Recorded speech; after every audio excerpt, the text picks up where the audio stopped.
Good morning and welcome to today's Facecast. Now, my apologies about yesterday's Facecast. It went astray.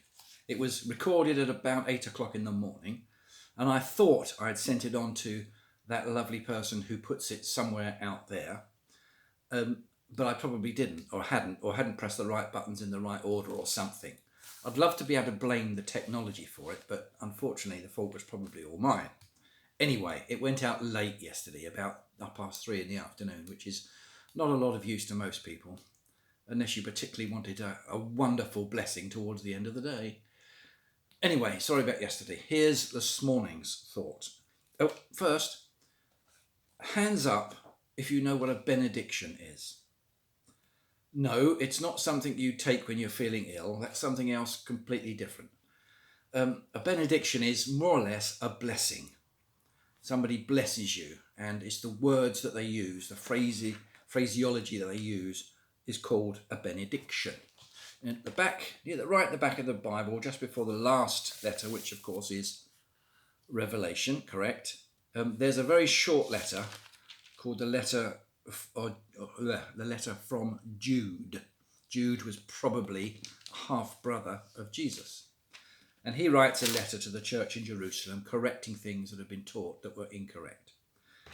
And right at the end of that short letter, only one chapter in that letter, and verse 24 says this: "To him who is able to keep you from falling and to present you before his glorious presence without fault and with great joy."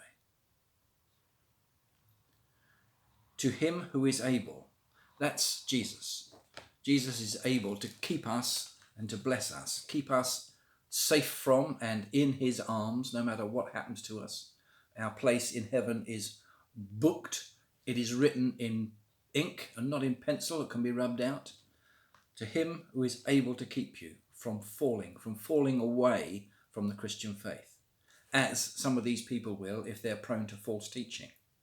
To him who is able to keep you from falling and to present you, it's partly the job of Jesus to present you before your Father in heaven and say, here is a friend of mine worthy of being with you in heaven forever, dear Father. So Jesus presents us to him who is able to keep you from falling and to present you before his glorious presence.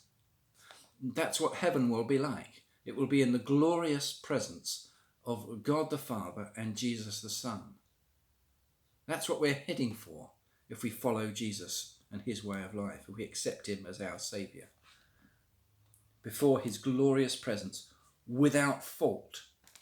And that's the whole business of what Jesus has done in the first place. He's come to take away our fault, those things which may be wrong with us, which prevent us with spiritual union with our Father in heaven, because we are imperfect. The trade name for that is sins.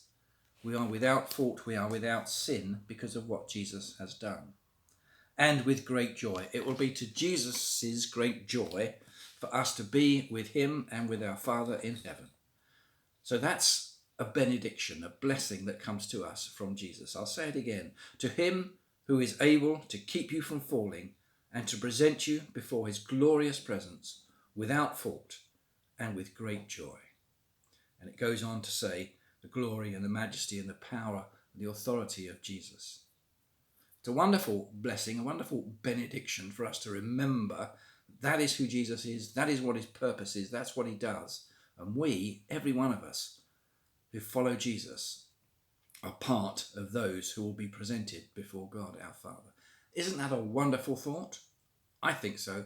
I hope you do also today. Hoping this gets to you soon as well. Take care. Have a good one. Bye now.